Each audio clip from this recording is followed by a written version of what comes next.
Good morning everyone. তো দেখো সকালবেলা চলে এসেছি আমার স্বপ্নের রান্নাঘরের যে কোটোকাঠিগুলো আছে আজকে এইগুলোকে একটু মুছে নেব। তো এটা প্রত্যেক দিন তো হয় না, দুই একদিন পর পর এরকমই করতে হয়, না করলে কিন্তু মানে ধুলোতে পুরো বোঝাই হয়ে যায়। এক তো রাস্তার সাইডেই আমার বাড়ি হচ্ছে, তারপর সারাদিন এত গাড়ি যাওয়া আসা করে, বিশেষ করে মাটির গাড়ি যাওয়া আসা করে, হয়তো এর জন্য আরও ধুলো পড়ে জানো। তো যাই হোক, এটাকে মাঝে মধ্যেই পরিষ্কার করে নিতে হয়। প্রত্যেক দিন তো এসব কাজ হয় না, প্রত্যেক দিন করতে গেলে বাকি কাজগুলো পড়ে থাকে, তো সময় বের করে করে এই কাজগুলো করে নিতে হয়।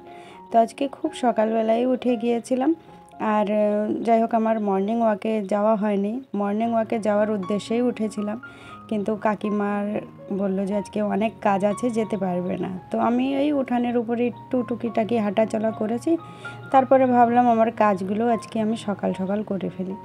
যাই হোক, এডিটিংটাও আমার সকাল সকাল হয়ে গিয়েছে, সব কিছু করে তারপরে এই যে রান্নাঘরে এসে এই যে সব কিছু আমি সেরে নিচ্ছি। তো কোটোকাটি এইগুলো মুছামুছি হয়ে গিয়েছে। তো এখন আমি এই দুটো থালা বাসনের র্যাক আছে, এইগুলোকেও একটু মুছে নেব। তো কি বলতো, র্যাকেও যে থালা বাসন রাখা হয় না, ওই জলের দাগ দাগ পড়ে যায়, বিশেষ করে ওই স্টিলের যে র্যাকটা আছে ওতে পুরো জলের দাগটা বোঝা যায়।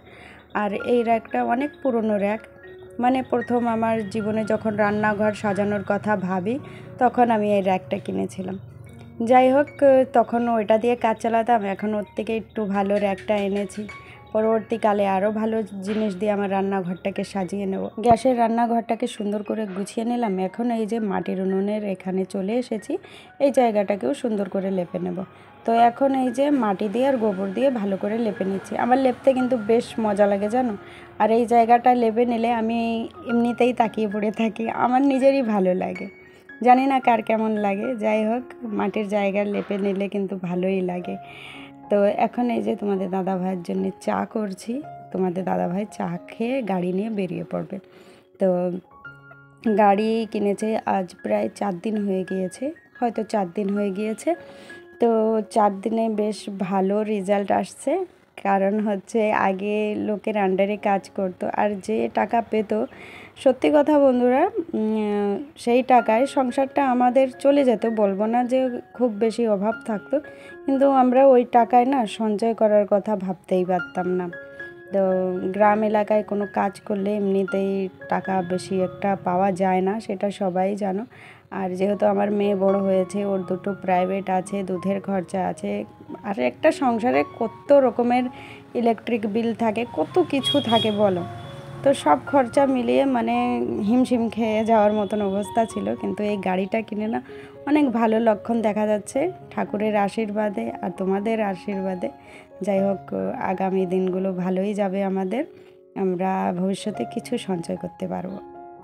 এখন এই যে সব কাজ সেরে সকাল সকাল তোমাদের দাদা ভাইয়ের জন্য সেদ্ধ ভাত বসিয়ে দেবো, কারণ ও বলে গিয়েছে, মানে চাটা খেয়ে ও গাড়ি নিয়ে বেরিয়ে গিয়েছে, আর বলেছে যে কোনো সময় এসে আমি খেয়ে যাব।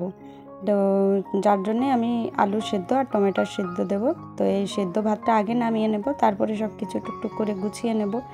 তো এখন থেকে আমাকে সকাল সকালই রান্নাটা করে নিতে হবে, না হলে তো আমার রান্না করতে কত সময় লেগে যেত। আর এখন তো গরম পড়ে গিয়েছে, এখন আমার ভালোই হবে, কেননা উনুনের এখানে ভীষণই রোদ চলে আসে, সেই রোদটা একদমই সহ্য করা যায় না, গরমে ছায়ার মধ্যেই থেকে সহ্য করা যায় না, রোদ তো দূরের কথা। যাই হোক, ভাতটা প্রায় হয়ে এসেছে, টমেটোটা দিয়ে এবার ভাতের ফ্যানটা ঝরিয়ে নেব, তারপর কিছুক্ষণের জন্য উনুনে রেখে দিলে ভাতটা একদম পারফেক্ট হয়ে যাবে। ভাতটা হয়ে গিয়েছে, এবার ফ্যানটা ঝরিয়ে নিচ্ছি। আর আজকে আমি ওই যে দেখতে পারলে যে একটা শাক, ওটা হচ্ছে তেতো শাক, আমাদের বাড়ির সাইড দিয়ে অনেকটাই হয়ে রয়েছে, তো সেই শাকগুলো আমি বেছে রেখে দিয়েছি। আর আমার শাশুড়ি মা আজকে ছোট ছোট মাছ কিনে দিয়েছে আমাকে, বলেছে এটা রান্না করো, তো ওটাকেও এখনও কাটতে হবে। তো আগে আমি ভাতটা বসিয়ে দিয়েছিলাম, ওই যে তোমাদের দাদা ভাই বলেছে যে যে কোনো সময় এসে খেয়ে যাব, তো ভাবলাম আগে ভাতটা নামিয়ে নিই, তারপর আমার আর ঋষিকার জন্য গোলা রুটি করে নিচ্ছি। তো এখানে দুটো আমার জন্য করে নেব, দুটো ঋষিকার জন্য। যাই হোক, আমরাও সকাল সকাল কিছু টিফিন করে নিলে রান্নাটা যদিও একটু লেট হয় তাহলে অসুবিধা হবে না। যবে থেকে আমাদের গাছে একদম ছোট ছোট ইঁচড় দেখা দিয়েছে তবে থেকেই তোমাদের দাদাভাইয়ের একটা ইচ্ছা, ইঁচড় দিয়ে তার খুব মন চেয়েছে মুরগির স্কিন খাবে। তো যাই হোক, আজকে তো আমি জানতাম না তোমাদের দাদাভাই মুরগির স্কিন আনবে, তো ফোন করে মানে এদিকে আমি সব কিছু গুছিয়ে নিচ্ছিলাম, যেমন তেতো শাক, এই মাছগুলো কেটে নিচ্ছিলাম। আর এই ছোট ছোট মাছ কাটতে কতটা সময় লাগে সেটা তো তোমরা জানোই।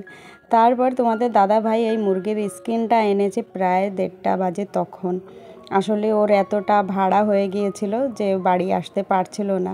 সকালের খাওয়া ও 1:30টার সময় বাড়ি এসে খেয়েছে। তারপর কি করব, যাই হোক আমার রান্না বান্না বসাতে অনেকটা লেট হয়ে গিয়েছিল। প্রায় 1:30টার সময় এসেছে তোমাদের দাদাভাই। ওই স্কিনটা একটু পরিষ্কার করতে, বলতে পারো 2টোর কাছাকাছি গিয়ে এই রান্নাটা বসিয়েছি। আর উনুনের পাশে এত রোদ চলে এসেছে, আমার আর ক্ষমতা হলো না যে আমি উনুনে রান্না করব। তাই বন্ধুরা এই যে গ্যাসে রান্না চাপিয়ে দিয়েছি। এখন এই যে আগে আমি রান্না করছি তেতো শাক, তো এখানে রাঁধুনি, রসুন আর কাঁচা লঙ্কা দিয়ে দিয়েছি। তার মধ্যে একটু হলুদ দিয়ে ভাজা ভাজা করে ঝোল দিয়ে দিলাম। আর এই জলটা যখন ভালো করে ফুটে আসবে তার মধ্যে আমি দিয়ে দিচ্ছি যে মানে ওই মাছগুলো কি বলো তো, কাটতে কাটতে হাফ হয়ে যায়, ভাজা করতে করতে আরও হাফ হয়ে যায়, মানে চানাচুর হয়ে গিয়েছিল। তো ওই মাছটার মধ্যে একটু বড় বড় সাইজ দেখে রেখে দিয়েছি, আর যেগুলো একদম ঝুরি ঝুরি চানাচুরের মতন ছিল সেটাই শাকের ঝোলের মধ্যে দিয়ে দিয়েছি। আর তেতো শাকটা লাস্টে দিয়ে নাড়াচাড়া দিয়ে যখন দেখলাম তেতো শাকটা গলে গিয়েছে, এই যে তেতো শাকটা নামিয়ে নিয়েছি। তো এই তেতো শাকটা গরমের দিনে খেতে কিন্তু ভীষণই টেস্টি হয়, ভালো লাগে। গরমে দেখবে তেতো বা টক খেতেই ভালো লাগে। এখন এই যে ইঁচড় দিয়ে মুরগির স্কিন রান্না করব, এটা কিন্তু লবণ হলুদ মাখিয়ে রেখে দিয়েছিলাম। এখন আমি মুরগির স্কিনগুলোকে একটু ভালো করে ভেজে নেব, লবণ হলুদ মিশিয়ে রেখে দিয়েছিলাম। তো এটা আমি লাইফে ফার্স্টবার রান্না করছি ইঁচড় দিয়ে এই জিনিসটা। সবাইকে দেখি মাংস দিয়ে ইঁচড় রান্না করে, কিন্তু এর আগে আমি কোনোদিনও করিনি।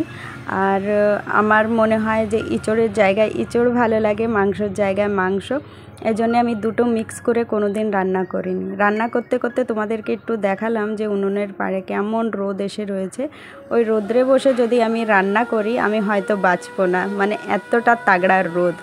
যাই হোক, মুরগির স্কিনগুলো ভাজা হয়ে গিয়েছে, এখন আমি চাপিয়ে দেব এঁচড়টা। তোমাদের দাদাভাইয়ের বায়নায় এই যে মুরগির স্কিন দিয়ে এঁচড়টা রান্না করছি। আর তোমরা তো দেখেছোই আমার শাশুড়িমা মাছ রেখেছিল। তো দুটো জিনিস না আমি কোনোদিনও রান্না করি না, কারণ হচ্ছে আমার মানে মাছও হবে, মাংসও হবে, ডিমও হবে, এত কিছু একদিনে খেতে একদমই ভালো লাগে না। আমার মনে হয় যে জিনিসটা খাবো একদিনে একটা খাবো। তো ওই তেতো শাকটা রান্না করছিলাম, তো ভাবলাম যে শাশুড়ি মা যখন কিনে দিয়েছে তো ওটা একটু মাছ দিয়েই করি, কারণ হচ্ছে মাছ আনলেই আমার শাশুড়ি মা বলে ওটা খেতে হয়।